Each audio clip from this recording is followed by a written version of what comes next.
মধু পরীক্ষা করার যে প্রচলিত যে ভুল পদ্ধতিগুলো রয়েছে এগুলো একটু জানতে চাই আপনার কাছে। এই যে একটা ভুল করতে হলো পানিতে ঢালা, একটা হলো যে আগুন দিয়ে পরীক্ষা করা, এরপর চুন লাগিয়ে পরীক্ষা করা। অনেকে তো কুকুরকে খাওয়ায় পরীক্ষা করে, বানরকে কুকুর বানর এরা তো মধু খায়। আমরা সুন্দরবনের মধ্যে যে মধু কাটি, আমাদের পিছনে বানরের দলকে অনেক সময় চলতে দেখা যায়। কেন চলে? তারা আমরা মধু কেটে যখন মধুর যে মোমটা চাটা ফেলে চলে আসি, ওই চাক আর মোম তারা খায়।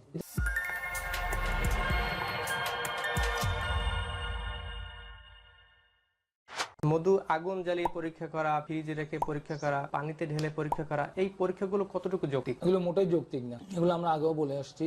এগুলো একটা মিথ, এগুলো একটা মানুষের মধ্যে একটা ভুল ধারণা প্রচলন ছিল। তো এটা আসলে যারা রাস্তাঘাটের মধ্যে ভেজাল মধু বিক্রি করে আসতেছিল আজকে থেকে অনেক বছর ধরে, তারাই মোটামুটি এই জিনিসটা মানুষের মধ্যে বেশি ছড়াই দিচ্ছে। মধু আসলে মধু শব্দটা একটা হিপনোটাইজিং শব্দ। এটা বললে মানুষ সম্মোহন হয়ে যায়, সম্মোহিত হয়ে যায়। রাস্তাঘাটের মধ্যে একটা মানুষ যখন মধু নিয়ে বিক্রি করার জন্য বসে, আর সে যখন আগুন একটা সম্মোহিত জিনিস, সম্মোহন করে মানুষকে, এটার প্রতি মানুষ একটা আলাদা ভীতি কাজ করে। আগুন আর মধুকে দেখে মানুষ সম্মোহিত হয়ে যায়। সুতরাং ওই যে রাস্তাঘাটে যারা আছে এরা মানুষকে বিভ্রান্ত করা সহজ হয়। আগুন চিনি দিয়ে বানানো যে মিষ্টির রস, যেটা এটাকে যদি একটু ঘন করে বানানো হয়, এইটাকেও যদি আপনি জন্য অ্যালুমিনিয়াম ফয়েলের সাথে লাগিয়ে আগুনের মধ্যে দেন, তা আগুনে জ্বলবে। মধুও আগুনে জ্বলবে। চিনি দিয়ে বানানো যে ফেক মধুও আগুনে জ্বলবে। মধুও পানির নিচের মধ্যে চলে যাবে। আপনি যদি আলকাতরা দেন, এটাও পানির নিচে যাবে। ঘন শিরা পানির নিচে যাবে। তো এটাও কোনো সাইন্টিফিক পরীক্ষা নয়। এগুলো সব বিভ্রান্তিকর পরীক্ষা।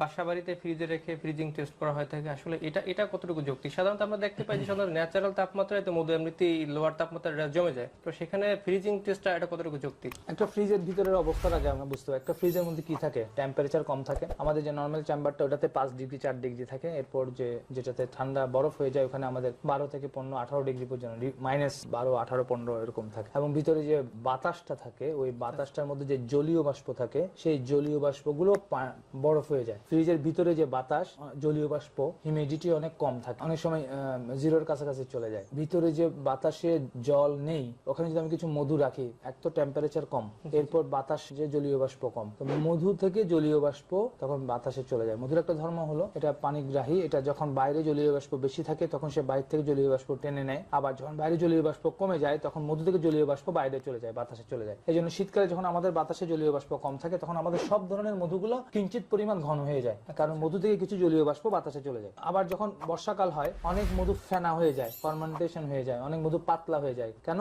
বাইরের যে বাতাসে যে জল আছে, যে পানি আছে, ওটা মধুর মধ্যে চলে আসতে চায়। তো ফ্রিজের মধ্যে যখন মধু দেওয়া হয়, তো সে তার জলীয় অংশ যখন বের হয়ে আসে এবং টেম্পারেচারের কারণে সে ঘন হয়ে যাবে, এবং ঘন হয়ে যাওয়ার কারণে তার মধ্যে যদি গ্লুকোজের আধিক্য থাকে, সে কিছু কিছু ক্ষেত্রে সে জমেও যাবে। আবার সরিষার মধু তো আমাদের ফ্রিজের বাইরেও জমে যায়, লিচুর মধু বাইরেও জমে যায়, নিম্ন তাপমাত্রায় এমনি জমে যায়। সেখানে তো ফ্রিজিং টেস্ট, সুতরাং ফ্রিজিং টেস্ট দিয়ে আসলে আপনি এরকম ভালো কোনো রেজাল্ট, আমরা কিছু পরীক্ষা করি -45 ডিগ্রি -40 ডিগ্রি টেম্পারেচারে মধুকে রেখে পরীক্ষা করি, -18 ডিগ্রি পরীক্ষা করি। এগুলো আমাদের গবেষণার জন্য আমরা কিছু করি, কিন্তু এটা সাধারণভাবে আমি বলবো না যে মানুষ ফ্রিজে রেখে মধু পরীক্ষা করুক, কারণ সাধারণভাবে যদি মানুষ ফ্রিজে রেখে মধু পরীক্ষা করতে চায়, তো সে বিভ্রান্ত হয়ে যাবে। তবে সাধারণত আমাদের সুন্দরবনের মধুগুলা, আমার যে সরিষার মধুর মতো যে ক্রিস্টালাইজেশন, যেটা এই জিনিসটা আমাদের সাধারণত আমাদের ফ্রিজের নরমাল টেম্পারেচার যে আমরা রাখি ফ্রিজের নর্মাল চেম্বারে, সাধারণত ওরকম জমতে দেখা যায় না।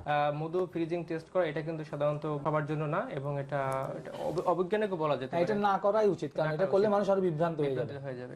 একটা সরিষার মধু সে রাখলো, গরমকালে সরিষার মধু গলে গিয়ে ক্রিস্টালাইজেশনটা গলে গিয়ে লিকুইড হয়েছে, এটা যদি এখন ফ্রিজে রাখে, তো এটা তো জমে যাবে। লিচুর মধু ফ্রিজে রাখলে জমে যাবে, নিচে কিছু অংশ জমে যেতে থাকবে। তো এটা দিয়ে যদি মানুষ পরীক্ষা করে, সে আসলে বিভ্রান্ত হয়ে যাবে।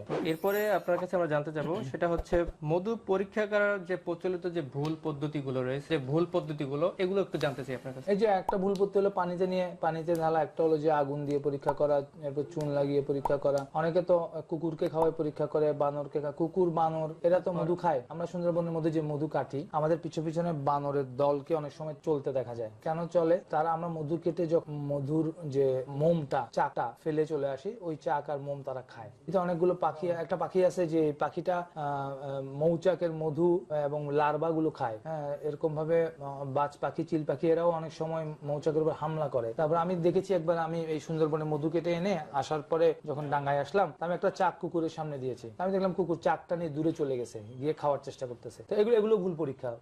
বানর দিয়ে, কুকুর দিয়ে, পিঁপড়া দিয়ে মধুর মধ্যে মধু যখন কোনো জায়গায় পড়ে, তো ওই মধুটা তখন আশপাশের পরিবেশ থেকে পানি শোষণ করে একটু পাতলা হয়ে যায়। সেক্ষেত্রে অনেক সময় পিঁপড়া ওখানে এসে ওখান থেকে তার খাদ্য সংগ্রহ করার চেষ্টা করে। আবার অনেক সময় মধু এত ঘন থাকে যে পিঁপড়া ওখান থেকে তার খাদ্য নিতে পারে না। তো আরো অন্যান্য অনেকগুলো কারণ আছে যে কারণে পিঁপড়া তার কাছে ঘেসে না। তো সেক্ষেত্রে পিঁপড়া দিয়ে মধু পরীক্ষা করাটা আসলে যৌক্তিক কোনো পরীক্ষা না। আবার এখন ইদানিং যারা মধু বানাচ্ছে, তারা মধুর মধ্যে বিশেষ কোনো একটা কেমিক্যাল ব্যবহার করছে, যার ফলে ভেজাল মধুতে পিঁপড়া অনেক সময় আসতেছে না।